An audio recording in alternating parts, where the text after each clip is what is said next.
Hi, I'm Avery Davidson. Thank you for joining us for this special edition of This Week in Louisiana Agriculture, the only TV show bringing Louisiana farmers and consumers together every week. And there is only one subject for this week's show, and that is Hurricane Ida. The Category 4 storm made landfall at Port Fourchon on Sunday, August 29th, exactly 16 years after Hurricane Katrina hit the state. Ida is tied as the strongest storm to ever come ashore in Louisiana, with maximum sustained winds of 150 miles an hour. The same wind speed as last year's Hurricane Laura, which made landfall in Cameron Parish, and the last island hurricane, which made landfall in 1856. Hurricane Ida brought with its winds nearly 2 feet of rain east of its eye wall and a storm surge of more than 9 feet. The massive power outages and damage to infrastructure has halted barge traffic and brought agricultural trade to a standstill along the Mississippi River. We'll learn more about that later in the show, but first we take you to Lafourche Parish, home to more than 25,000 acres of sugarcane and one of the parish's hardest hit by Hurricane Ida. Andre Danos looks at what's left of the sheds behind his house in Raceland. He and his family rode out Hurricane Ida in this home right on Louisiana Highway 1. It was intense. Ida's winds were intense enough to lift this trailer filled with more than 100 bales of hay and move it 5 feet. Danos says for 6 straight hours, they were in the eye wall with Ida's strongest winds. We never got into the eye. We never got a break. The wind changed from an east wind to a west wind instantly. It never let up, and that was probably 4 hours of just pounding. Danos says the wind stripped all of the shingles from his home. During the storm, he watched the roof of his neighbor's house peel away and slam into his home.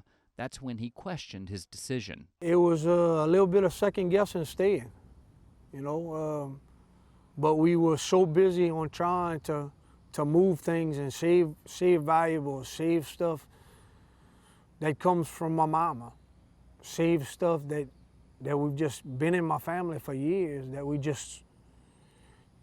you had to put the kids in a safe spot, and my wife and I just ran around the house and tried to move stuff here and try to move stuff there, and just when you thought you had it caught up, you'd catch it in one room and it would go to the next room. And one of them things, you just do what you can, because, you got to ride it out. It's too late to leave, so you just ride it out and do the best you can with what you got. Over in St. James Parish, Vacherie sugarcane farmer Greg Gravois also stayed home for Hurricane Ida. From about 6 p.m. Sunday evening till about 10:30 p.m. Sunday night, we got hit hard and fast. The wind snapped the power pole in front of Gravois' house, broke trees, and put leaks in the roof. Little did Gravois know, help was already on the way. The first message I saw was from Mike Malonslon, a friend of mine from St. Martin Parish, which is far from St. James. Other than Farm Bureau, I probably wouldn't know him as well as I do. And the message simply said, "See you tomorrow morning." We can't plant any sugarcane. We're still wet. Thankfully, the storm dodged our area, and we're ready to do cleanup, and we came help this area for a day or two, just to kind of share the neighborly goodwill of the farming community, not so much only Farm Bureau. That brings tears to my eyes, Avery. That just lets me know that people have my back, and when you're down, it's a good feeling. A lot of these tops right here got shredded. The leaves got shredded. Lance Godet has a good feeling his sugarcane crop will recover from the damage caused by Ida. He farms in Napoleonville and says the warm, sunny days ahead should get this cane standing back up in time for harvest. From our first assessment, it's down and the leaves are shredded, but it seems like it's going to be okay. I'm not seeing any broken tops. I think you get enough sunshine, it's going to start wanting to pick itself back up. It'll still be crooked, and it's not going to be fully erect. But I think that it's going to, it has time for it to pick itself up for harvest. And back in Raceland, a rainbow shines over the mill that's been here since 1892. Sure, the warehouses are missing some tin and the sign's a little off-kilter, but there's a spirit here that's as sure as the sunset. We do what we always do. We rebuild. In that video and on the ground, it's easy to see the sugarcane affected by Ida's gusting winds. However, we will not know the full extent of damage until after January, when grinding season comes to an end. TWILA's Neil Melanson speaks with farmers who have been through disasters before and draws on their experiences to help guide others through this tough time. This is what the eye wall of Hurricane Ida did to Laplace even after it had made its way 70 miles inland. The fury of the storm was something residents hadn't seen before, even in Katrina. The storm jogged east here after initial projections had it west of the Mississippi River. That's why farmer Bobby Morris is breathing a sigh of relief here. Even though the winds leaned over a lot of his sugarcane in West Baton Rouge Parish, it could have been a lot worse. It was doom and gloom there for a little while. You know, the whole sugar industry is pretty much in the middle of planting right now, and it was bad. You know, if it would have taken that track that they said it was supposed to take, it would have been devastating. Iberia Parish sugarcane grower Ricky Gosselin knows the struggle all too well. This is the first hurricane in 3 years that didn't hit him, but he's been well prepared for this season. He says those farmers who were hit by Ida should start checking the details of their crop insurance policies. And the way it works is if the hurricane hits in a parish next to you that touches you, adjoining you, that you were eligible for indemnity. So I did the numbers over 20 years using the national weather statistics, and it comes to play out that every 2.5 years that a hurricane is going to touch somewhere close. Even if the crop loss is severe in Ida's path, it's important to let adjusters see the crop before doing anything to that field, according to Farm Bureau's Brian Breaux. If the sugarcane farmers realize that they have a loss or a possible loss in their farm, they need to go ahead and notify their crop insurance adjuster that they have a possibility that they may have a loss. And then they need to make sure if they have some acres that they feel were destroyed, to make sure not to destroy and plow out those acres until those acres can be inspected by a crop insurance adjuster. And it's still relatively early in the hurricane season. Gonzalez says what helps him deal with the anxiety is knowing this crop is covered. An insurance premium payment is less than a tractor note, depending on the size of your farm. So it's just adding one piece of equipment to your operation, and look what you get for it. You get protection, you get sanity. You get to sleep at night. And it doesn't cover 100%, but it keeps you in business, and you can feed your family the next year. As you can see behind me, they're working on this pumps in hopes that they won't have to use it this year. In fact, this is the first time these sugarcane fields here that I've seen haven't been inundated. Last year, they were underwater for more than 15 days during the storm, ruining more than 200 acres of Ricky's crop. And we're seeing, of course, a lot of that damage right now across southeast Louisiana from Ida. That's why Ricky says it's important for sugarcane farmers to be prepared before the next storm starts rolling in. Reporting for This Week in Louisiana Agriculture, I'm Neil Melanson. We've been focused on sugarcane so far, but let's turn the focus now to the grains. Fortunately, Hurricane Ida did not cause significant damage to Louisiana's corn and soybean crops, but the damage it did do to grain elevators along the Mississippi could slow down trade.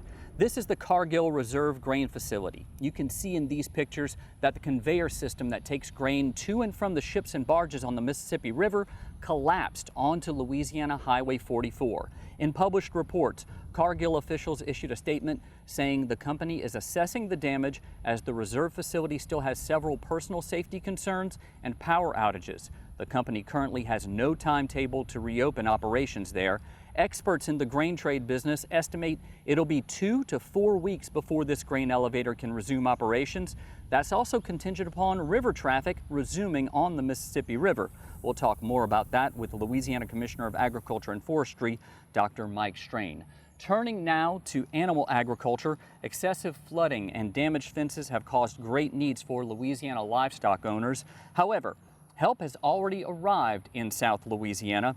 As TWILA's Carl Wiggers shows us, groups are working together to meet the needs of ranchers in the wake of Hurricane Ida. I'm Christine Navarre. I'm the LSU Ag Center Extension Veterinarian. We're here this afternoon at the Lewis Mook Jr. Multipurpose Facility in Port Allen, Louisiana, and we're waiting on the delivery of hay for a livestock recovery for Hurricane Ida. We kind of have a multi-agency livestock recovery group put together, so that would be the LSU Ag Center, Farm Bureau, Louisiana Department of Ag and Forestry, the LSU Vet School, Louisiana Tech, Louisiana Cattlemen's. We've got master horsemen, so multiple groups that are working together to get donations, distribute donations, find out what the needs are out there, get volunteers, because it takes a lot of people to distribute this and get the job done. I mean, this is what farming is all about. Neighbors helping neighbors. No one farmer has everything they need. They always have to lean on a neighbor to help them, whether it be for a tool or for help. No matter what it is, they always need a neighbor. We know from previous hurricanes that the first needs are going to be hay. We're going to need some feed. Obviously, that you're going to have to get water to these animals, but that's a local thing. And then eventually we will need help with fencing materials to start rebuilding. Yeah, it makes me feel good that I actually get to be a part of this. Those people giving the hay, of course, is the biggest part, but me being a part and helping to distribute it to the cattlemen and the people with animals that need it. I lost everything due to the rain. I keep my feed and hay and stuff at. It tore the roof off the shed. I lost everything. We really want to thank groups out of Texas, Texas A&M Veterinary Emergency Response Team, the Texas Equine Veterinary Association, the Foundation for the Horse, Neutrina, and JB Hunt Trucking for getting that, for donating that and getting that to us. It's great that the neighbors in Texas, they're sending us supplies for the cattle. We've been through a pretty bad situation with the rain. Our farmers here hadn't been able to bale the hay that they actually need to make it through the winter. They lost several cuttings. With hurricanes, we really have two issues. We have areas that were impacted by a storm surge, and so those pastures are flooded. We also have a lot of rain that will flood pastures. And then as you get further north, in all of these areas, you also have wind damage. So further north, you don't have the storm surge, but you may have flooding and you may have wind damage that's damaged fences, and so you either have flooded pastures or you have pastures that the fences are down, so you end up having to congregate cattle and confine them, and there's no pasture available or very little pasture available, so we need feed to get to them temporarily until we can get pastures back. It's wonderful, and it's, it is the heart of agriculture, is helping each other out. And before the storm even hit, when we knew it was coming, I was getting called from colleagues and people in agriculture in Texas saying, we're here for you, what do you need? We've got hay loaded already, we just need a place to drop it off, let us know what you need. And so our hearts go out to all the people who are affected. It's terrible, but we're gonna get through it. We've gotten through it before, and we've always been willing to help our neighbors, and now they're returning the favor. The Louisiana Farm Bureau Livestock Advisory Committee has reinstated its hay clearinghouse. If you have hay that you can donate, or if you are in need of hay, this is the place that can connect you. We'll link you on our website, twilatv.org. And if you don't have internet access yet, you can call 225-922-6200. Again, 225-922-6200. Still to come on this special edition of TWILA, we get your storm stories straight from social media. But first, we get the current state of agriculture from Louisiana Commissioner of Agriculture and Forestry, Dr. Mike Strain. Stay with us.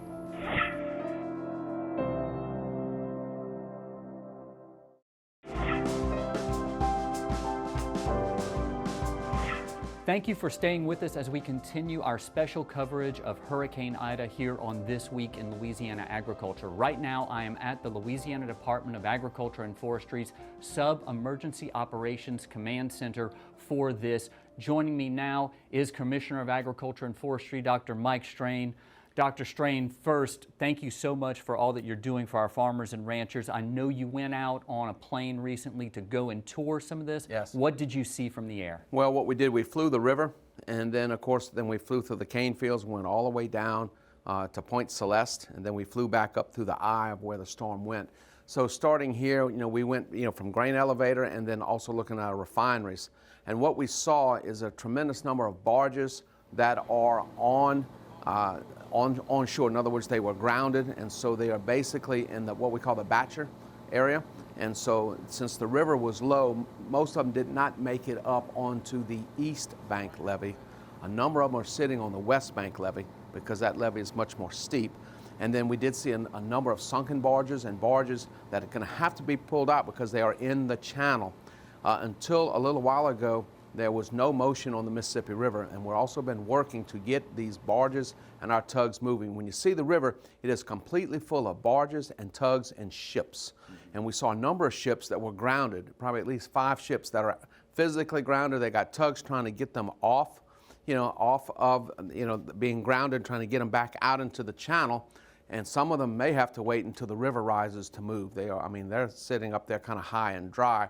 But we need to get all these ships moving. We've been working with the Coast Guard, with the Harbor Command, with the Governor's Office, and everyone, and also our grain elevators, because we have to have these barges pushed by these tugs moving north to receive the grain, and then going down. Right now, about 50% of the total export capacity of the Mississippi River, right, which exports more than 60% of the nation's grain, is currently out of commission. On our refineries, probably 5 out of 7 of the major refineries along the river are currently not producing fuel. Why? Because some of them were affected directly, and secondly, they don't have power. And then also what happens is that we can't get some of the inputs needed to refine fuel from the chemical plants that make them. That's a big deal. Right now, we're desperately trying to get nitrogen. We've got to have electricity coming into the facilities that make the nitrogen, so we can get the nitrogen in a pipeline to the refineries so they can refine fuel. You're quite well aware across Louisiana there's a huge issue on the availability of fuel, gasoline and diesel. So we're working very hard with that. A few moments ago I just bought an entire barge load of fuel. I'm responsible to fuel the government and all of the emergency entities such as hospitals, nursing homes, first responders, ambulances, whatever that is, that falls on our agency. That's part of what we do, Emergency Command. So far, the rice crop doesn't look too bad. That's very good. We got reports from our farmers. We have people in the field taking a look. And the good news is we did not have a mature ratoon crop, and the storm stayed pretty tight. Some of the areas where the eye came in, it did lay that cane down. We're hoping, though, we're getting some good weather, that cane will come on back up. And so overall, I still think we're not going to have any sugar shortage. But those farmers, it's going to cost the farmers a little bit more money or significant more to harvest because the cane is down, right? But if we can have some good weather and we can get the ground to kind of dry out and get some energy going into those crops, that cane will lift up a little bit. What we don't need is a continuous amount of rain so that we have a, quote, a muddy harvest. That is the key. Well, thank you so much for spending time with us, Commissioner Absolutely. of Agriculture and Forestry, Dr. Mike Strain. I know that we're still in the middle of this disaster. You have a lot to work on. Well, we appreciate from this you point, taking this the is time. where it really gets busy. At first we're trying to prep, then we go through the storm, right? And now in the aftermath, you're dealing with the growing issues that occur. For instance, what happens now, the fuel issue is becoming critical because everybody's running out. The generators are running out. They're running out for their homes. And as you quite well know, the issue of civilian fuel is a huge issue, trying to get fuel there. But the biggest part of that is that 5 of our 7 refineries, right, which is probably 18 to 20% of the nation's refining capacity, is down. That's an issue, and we're working on that feverishly. We look forward to when those come back online. There's a whole lot more coming up here on This Week in Louisiana Agriculture. We're going to share some of the stories you shared online after this.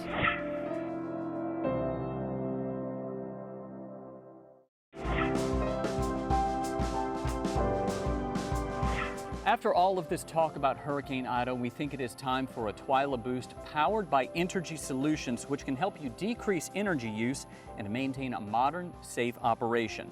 Ida made landfall in Louisiana exactly 16 years to the day after Hurricane Katrina slammed into the state and became the costliest and deadliest hurricane to hit the U.S. in recorded history. The two storms have a lot of similarities, but our state has made some major strides in the way we prepare and react to these catastrophic events. We Louisianians have faced more than our fair share of disasters in the last 5 years. A philosophy professor named Thomas Acord said that Louisiana is most beautiful when it is a great disaster.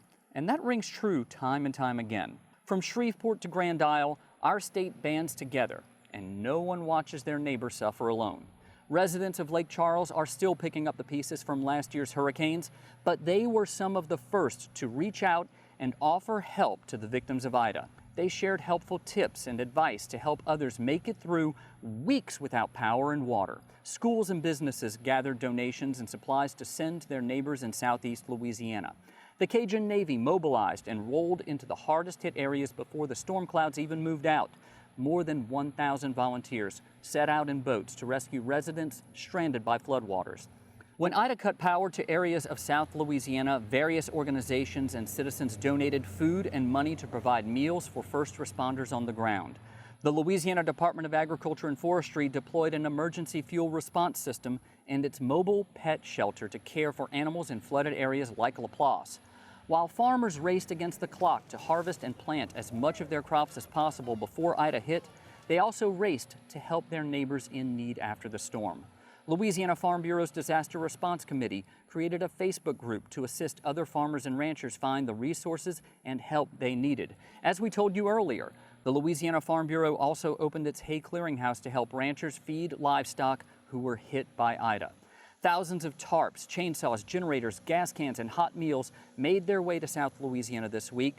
These acts of service and kindness may not repair all of the damage and destruction Ida left in her wake, but the kindness of friends and strangers helps us to get back on our feet and make it through the day. Disaster after disaster. This is why we are truly Louisiana strong. Mr. Acord hit the nail on the head. I have seen finer lands, but not people.